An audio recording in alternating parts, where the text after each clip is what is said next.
Bonjour et bienvenue sur un nouvel épisode. Aujourd'hui, petite revue des marchés. Avant ça, c'est rare que je le fais, que je demande votre aide.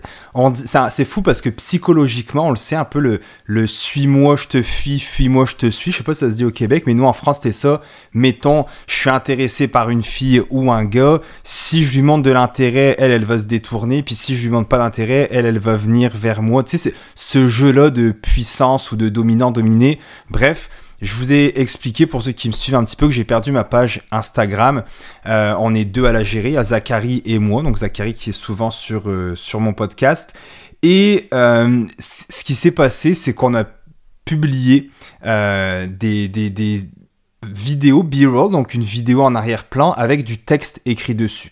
Et on s'était fait avertir. Donc il avait retiré de mes stories, puis je trouvais ça ridicule. Et je me suis dit, c'est peut-être l'intelligence artificielle qui flague des trucs. Et que finalement, peu importe, dans le sens ça nous concerne pas. Donc c'est correct qu'on va la remettre parce qu'il y avait rien. Puis c'était marqué frauduleux, genre comme si on faisait des promesses irréalistes. Donc on avait mis si tu investis X nombre de dollars par mois à X nombre de pourcents, tu auras dans 5 ans, 10 ans, 30 ans, peu importe. Et on s'est fait flaguer, et 2 fois plutôt qu'une, en fait 3 fois, une fois en story, une fois en post, puis on l'a republié. Là vous allez me dire, vous êtes bête, c'est que Zachary et moi, c'est comme pas vraiment parler de tout ça, et donc le compte a été suspendu. Là vous me dites, c'est juste un compte Instagram. Le gros problème avec ça, c'est que c'est une grosse partie de la business. On travaillait activement, moi c'était mon média principal. Je suis très peu sur TikTok, très peu sur Facebook, YouTube on met les vidéos. Par contre Instagram, c'était vraiment avec ça qu'on faisait beaucoup de stories, des Q&A, des promotions, etc. Donc voilà. Le problème avec ça aussi, c'est que maintenant, quand les gens ils revoient mon contenu, ils se disent, je suis déjà abonné. Mettons, ils le voient passer, ils vont se dire, je suis abonné, donc c'est correct, mais non. Donc, bref, s'il y a des choses qui vous plaisent là-dedans, on était à 6500 abonnés. Je prends une seconde page que j'avais avant qui est à 900 et quelques abonnés. Si vous avez des amis que vous voulez leur partager les choses, si vous voulez parler de héritage, donc de ce que je fais au niveau de l'éducation financière à vos proches, s'il vous plaît, faites-le. On va chercher aussi des commanditaires pour le podcast. Donc, comme là, on dit souvent que le podcast est présenté par les studios, les bunkers. Là, aujourd'hui, je suis à la maison, donc ce ne sera pas présenté par eux. Mais les bunkers m'aident beaucoup dans tout ce qui est les tournages vidéo. Je les remercie d'ailleurs. Bref, si vous avez une compagnie, si vous avez un projet et que vous aimeriez commanditer un épisode, ou ne serait-ce qu'un épisode, je peux vous envoyer le plan de commandite. Et si vous voulez partager, ça va être un grand plaisir. Et je suis quelqu'un qui est extrêmement reconnaissant dans la vie. Et ce que je reproche, puis c'est pas du chialage, les gens font ce qu'ils veulent. Quand je travaille habituellement, j'ai comme mon téléphone qui est comme à côté de moi. Puis souvent, je regarde des trucs sur Facebook, puis je scroll pendant que quand je fais des choses que j'ai pas de beaucoup de concentration. Puis quand je vois les conneries qui passent, puis je nommerai pas les podcasts, vu que je suis dans l'ACREA, donc je suis trésorier pour l'association des créateurs de contenu au Québec, et qu'il y en a certains qui ont gagné des prix, je ne pourrais malheureusement pas dire ce que je pense ouvertement, ce qui est rare.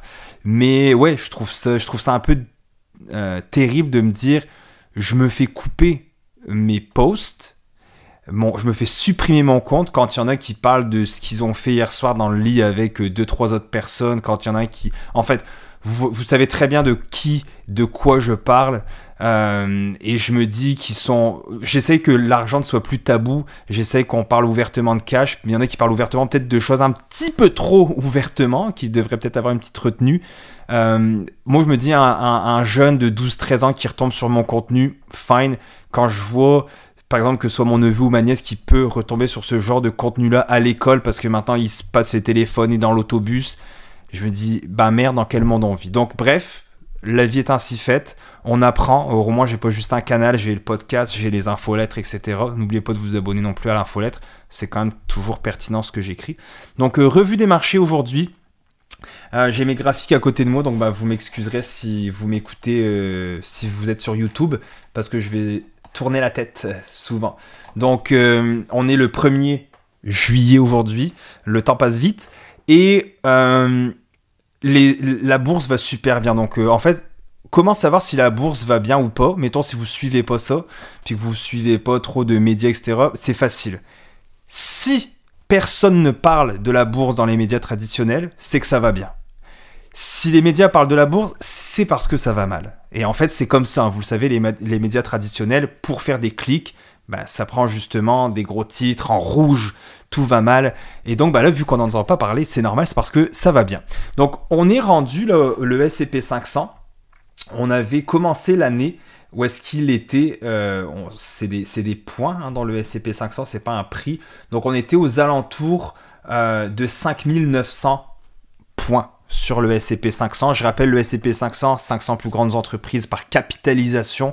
Donc, c'est la taille de la compagnie qui prévaut versus les ventes ou peu importe. C'est vraiment ou le nombre d'employés ou peu importe. C'est vraiment la capitalisation boursière de la compagnie. Donc, le S&P 500 était à 5900 à peu près et on est rendu aujourd'hui à 6200.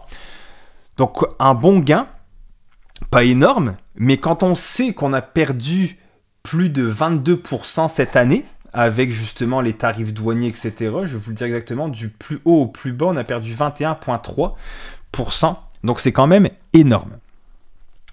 Et on a fait, donc pour le mois de juin, 5,10%. Je me souviens quand j'ai repris les REER à ma mère, elle faisait 0,5% par année. Donc c'était peut-être elle qui avait dit des mauvaises choses dans le sens je veux beaucoup d'obligations. Mais en tout cas, on est à 5,10 pour le mois. Et pour l'année, donc depuis juin 2024, on a fait 13,29%. Et depuis le début de l'année, donc janvier, year to date, on est à 5%. Le Nasdaq, on est aussi à 5,9%. Pour la revue des marchés, donc pour mensuel, pour le mois, le Bitcoin 1,7%. Le TSX au Canada, pareil, on a vraiment un bon système au Canada où est-ce que nous avons fait à peu près un 3%, donc 2,6% pour le TSX 60, qui est le TSX 60, les 60 compagnies les plus performantes. C'est pour ça qu'on appelle le S&P TSX. Donc S&P TSX 60, on est rendu là, on a un sommet historique. Donc aujourd'hui, c'est Fête du Canada, c'est fermé, mais vendredi, c'était un sommet historique, donc 26 857 points, c'est beaucoup. Et là, vous voyez, depuis le début de l'année, le Canada est à 8,20%. Donc, on bat le S&P 500 sur une courte période de temps. On l'entend, c'est normal. C'est pas toujours comme ça. En fait, c'est rarement comme ça, puisque le Canada fait à peu près du 8-9%, alors dans les 10 dernières années, je parle, alors que le S&P 500, on parle de 15-16% dans les 10 dernières années. Donc, ça va plutôt bien. 2,6% pour le TSX. Vraiment un bon système avec quand même, on a des dividendes aussi dans beaucoup d'entreprises charnière dans le S&P TSX, donc le fameux TSX 60 au Canada. L'or, donc gold, 0,9% et les pays émergents, 3,7%. Je ne vous ai pas parlé des pays internationaux qui allaient so-so, donc je me suis pas permis de le mettre puisque c'était pas pertinent. Sur le Nasdaq, donc ça a été créé en 1971. Et à l'époque, c'était le premier marché électronique. Parce qu'avant, fallait appeler pour passer des ordres et tout. Maintenant, et à partir du Nasdaq, ça a pu être comme ça. Donc, on l'appelait à l'époque, le Nasdaq, le marché des rêveurs. Parce que c'est que en ligne, entièrement électronique. Enfin, pas en ligne, mais entièrement électronique. J'ai mis quelques secteurs clés. Le secteur financier canadien que j'aime beaucoup. Le secteur financier canadien s'appelle XFN. C'est un fonds BlackRock qu'on peut acheter. Et XFN, c'est un peu plus qu'une vingtaine de compagnies financières au Canada. Il va très très bien. Il faut savoir que le secteur financier canadien est un secteur qui pèse énormément. Aux États-Unis, on a beaucoup de tech. Au Canada, c'est les finances, certaines compagnies pétrolières également, les télécommunications. Mais les finances pèsent pour beaucoup. On a fait un sommet historique aussi pour le secteur des finances. Où est-ce qu'on retrouve justement RBC, l'ATD, les grosses banques dans XFN. On retrouve aussi Manuvie, des compagnies plus assurance, finance, Brookfield Asset Management, où est-ce qu'on avait justement Monsieur Mark Carney qui était à la tête de ces choses-là, de ces compagnies-là. Donc 3,3% en juin pour XFN et plus 33% en un an, donc sommet historique. Donc, ce qui est fou, c'est que la première business qui pèse le plus dans le XFN est RBC, donc la Banque Royale, et qui fait partie des 6 grandes banques à chartre canadiennes. Ça a été fondé par un groupe de marchands d'Halifax en 1864, et Devinez dans votre tête, 1864, combien ils avaient en capital investi pour dire on va faire une banque. Alors, c'était 20 000 $ de capital. Donc la compagnie aujourd'hui, elle dépasse en valorisation boursière 150 milliards de dollars. Mais à l'époque, avec 20 000 $, c'est des dollars de 1864, donc aujourd'hui ça vaudrait plusieurs millions évidemment, mais c'est quand même drôle de voir avec l'inflation et les marchés qui changent comment c'est différent maintenant. Je vous ai noté quelques compagnies aussi notables que j'aime surveiller. Netflix, 11,5% pour le mois de juin. Je ne sais pas si les gens réalisent à quel point c'est facile, à quel point il y a du rendement à faire dans des indices boursiers ou dans des compagnies individuelles, même si pour l'instant je pense pas que c'est là-dedans qu'on devrait tous aller. J'aime dire se créer un fonds dans des fonds, c'est-à-dire d'abord je vais me prendre un fonds d'argent que je vais investir dans des fonds négociés en bourse, des fonds indiciels, et après, je pourrais m'amuser avec 5-10% de mon portefeuille dans Netflix. Une fois que j'aurai atteint, j'ai eu mon premier moton de 50 000 qui est dans le S&P 500, le TSX 60, les pays internationaux. J'ai un 50-100 000, je suis bien, je suis capable de mettre de l'argent chaque mois, je comprends les marchés un petit peu mieux, je panique pas quand ça chute. Fine, achète-toi un 5% de Netflix, un 5% de Palantir. Mais au début, de commencer avec juste des actions individuelles, pour moi, c'est le chemin le plus rapide pour se planter. Donc, Netflix, 11,5% en juin, et en un an, Netflix a fait proche de 100%, a fait 97%. Netflix aurait pu être acheté à l'époque par Blockbuster, le défunt Blockbuster, en l'an 2000 pour 50 millions de dollars. Et Blockbuster a dit non. Ça me rappelle aussi Yahoo ou AOL en tout cas qui ne voulait pas acheter, je sais plus, Google je pense. Ouais, c'était ça, Google. Netflix aujourd'hui vaut 250 milliards de dollars, donc une belle occasion pour Blockbuster de s'en vouloir, mais on ne le saura jamais en fait, hein. Quand le deal passe, c'est souvent après qu'on le sait, comme le gars aussi qui était parti de Apple, qui a décidé de vendre ses parts pour quelques milliers, alors que s'ils avaient conservé, ça aurait valu des millions et des millions. Une autre action canadienne, cette fois-ci, Molson, à moins 10% ce mois-ci. Donc, Molson, très très très difficile en ce moment. Donc, à suivre. Il y a de plus en plus de compétition. On voit avec les microbrasseries. Avant, ça n'existait pas, les microbrasseries. Maintenant, vous allez au IGA, vous avez des super beaux comptoirs. Donc, à suivre ce qui va se passer avec Molson, mais ils n'ont pas le vent dans les voiles, ça va pas très bien. Donc moins 10% pour ce mois-ci. Hasbro, plus 14%. Donc Hasbro, c'est eux qui détiennent le Monopoly et que c'est vraiment c'est une belle compagnie aussi dans le S&P 500. Ils ont fait 14% en juin. Là aussi, Hasbro a fait partie des compagnies américaines qui ont fait le plus de coupures durant les dernières années. Donc ils ont coupé plus de, si ma mémoire est bonne, 25% du staff. En tout cas, ça a été énorme. Ça a été un bon mois, donc à suivre. C'est sûr qu'il y a beaucoup de compétitions. C'est eux qui ont les Monopoly, c'est eux qui ont Nerf, ce genre de choses-là. Ils avaient aussi le contrat avec Star Wars à l'époque pour toutes les figurines, etc. Mais beaucoup de compétitions. Chaque année, plus de billets de Monopoly sont imprimés que de vrais billets de banque. Et en effet, ça aussi, petit fun fact, c'est tellement difficile de retirer de l'argent maintenant. Là, je voulais retirer justement pour Piscine Éclat. Et pour faire des virements à Amadou en argent comptant vu qu'il s'en allait en vacances. Et c'était incroyable comment c'était difficile. Certains guichets, c'était 400 $ maximum. Puis j'étais comme, ok, mais c'est parce qu'on a besoin d'un petit peu plus. Bref, Amazon, 7,1% pour le mois de juin. Est-ce que vous savez que Jeff Bezos a failli appeler Amazon Cadabra? Mais son avocat trouvait que ça sonnait comme cadavre, donc il a appelé ça Amazon, parce que lui voulait faire comme abracadabra. Mais bonne idée de ne pas avoir appelé ça comme ça. Amazon qui est d'une puissance économique maintenant, c'est quand même incroyable. Amazon qui était un visionnaire, Jeff Bezos. Et Jeff Bezos, il dit une chose, il dit au lieu d'aller quelque part, puis mettons l'intelligence artificielle, puis là on développe ça, lui il dit c'est d'aller, comme les surfeurs, d'aller chercher la prochaine vague, de se positionner là où la prochaine vague va être. Et on le dit souvent, elle est où la prochaine vague? Là, on a l'intelligence artificielle. Est-ce que la prochaine vague, c'est les robots? Donc, est-ce qu'on devrait se positionner pour regarder les compagnies qui font des robots? À suivre.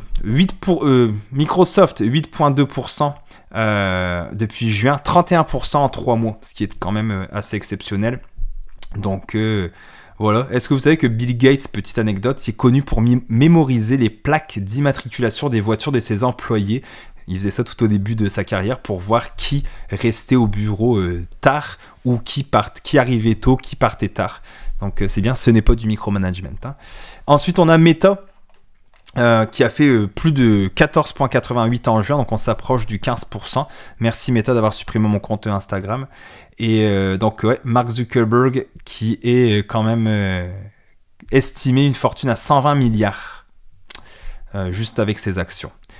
Parce qu'après ils ont d'autres choses, hein. Ils ont de l'immobilier puis toutes ces choses-là, hein, je peux pas croire. On a Nvidia 12,5% en juin, donc quand même... incroyable, une belle compagnie. Nvidia, ça vient du nom envy, donc envie en fait, jalousie, et du latin invidia, ça symbolise la jalousie envers les concurrents. Et c'était, le nom m'échappe de la personne du fondateur, et qui disait que lui, sa principale motivation, c'était de prouver à sa famille, ses amis qu'il pouvait réussir, parce qu'il n'avait pas inclus dans les plans de la compagnie, ce qui rappelle aussi Cascade au Canada. Les frères, c'est des frères qui avaient parti ça, et ils étaient toujours en train de se chicaner, et le petit frère était toujours mis de côté, et le petit frère a décidé de se venger et partir sa propre business, Norampac, et qui est devenu aussi une très grosse puissance ici au Canada. Donc des fois, la jalousie ou on va dire l'ego, l'orgueil de vouloir s'en sortir, de vouloir prouver, je dis pas que c'est mal, hein, ça peut être un très gros carburateur pour nous permettre d'accomplir des choses. Disney plus 10% en juin, ça va quand même bien pour Disney, mais on est comme dans un mouvement, on appelle ça un mouvement de côté, donc un mouvement de range, c'est comme des zigzags mais qui va à l'horizontale, donc ça monte certains mois, ça descend certains mois, c'est des pics, mais ça ne grossit pas vraiment actuellement. On a Tesla qui a fait moins 16% en juin, donc oui, moins 16% en juin, exactement, sauf qu'il ne faut pas l'oublier qu'en un an, on est à plus 48%, donc depuis juin 2024. Donc oui, le chiffre, moins 16% en juin, c'est quelque chose, mais si on voit la big picture, c'est un peu différent.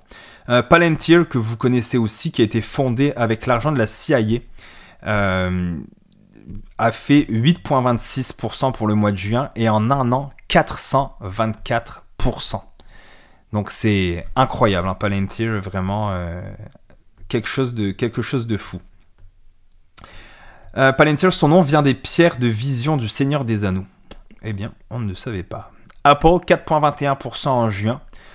Eh bien, là aussi, ça va quand même plutôt bien pour Apple. J'aime dire qu'Apple est quand même plus silencieux. Tu sais, c'est une compagnie qui fait pas de bruit, qui est là depuis des années, toujours dans le top, puis qui va quand même assez bien. Donc, on a un bon mois.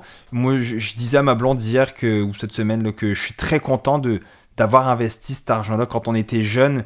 On est passé ma blonde n'a jamais eu beaucoup de cash, donc tu passes on peut se payer pas grand chose, on pourrait se payer des restos à chaque jour, on pourrait se payer des vacances, on pourrait se payer peu importe quoi, puis qu'on a décidé, non, tu sais quoi, on va piler de l'argent de côté. Et c'est vraiment une bonne chose parce que il y a des phases dans la vie, je crois qu'il y a des phases que des fois tu fais plus d'argent, des fois tu en fais moins. Donc je suis extrêmement content d'avoir fait ça, d'avoir pilé cet argent-là, de voir mes filles aussi qui ont quand même on va dire un bon avenir grâce à tout ça aussi. Donc voilà, c'était tout pour ma revue des marchés. Je vous souhaite un très bon mois de juillet, un bon été, profitez-en pour vous reposer. Si vous avez besoin, j'ai des programmes en ligne, l'ABC de l'investissement boursier à 37$, qui est vraiment la base pour bien comprendre l'investissement. J'ai aussi la formation qui s'appelle Bâtir son portefeuille. Donc vous pouvez apprendre à construire votre portefeuille, qu'est-ce qu'on voit sur les bancs d'école avec des cas bien précis. J'ai aussi une formation sur le swing trading. J'ai des consultations privées de 30 minutes ou 60 minutes. On donne des ateliers dans les entreprises, des conférences aussi dans les écoles, ateliers, entreprises et écoles. Donc n'hésitez pas, puis si vous avez des business que vous aimeriez que je regarde avec vous pour scaler, j'aime toujours acheter ou m'impliquer dans des entreprises en échange d'actions ou tout simplement en mettant un cash down pour acheter des 10 à 15% de parts, des fois plus, ça dépend les business. Donc voilà, si c'est des choses qui vous intéressent, vous savez me contacter. Et puis merci de vos écoutes qui augmentent à chaque semaine. Donc je suis très reconnaissant que vous preniez quelques minutes pour m'écouter dans votre auto ou à la maison. Et on lâche pas, on continue. Même si des fois il y a des petits downs comme avec le Instagram qui disparaît, on se retrousse les manches. Puis des fois on sait jamais ce que ça peut amener. Donc c'est peut-être le petit coup de pied dans les fesses qu'il me fallait pour dire ok let's go, on repart ça à fond. Donc voilà, je vous souhaite un bon été et à très bientôt.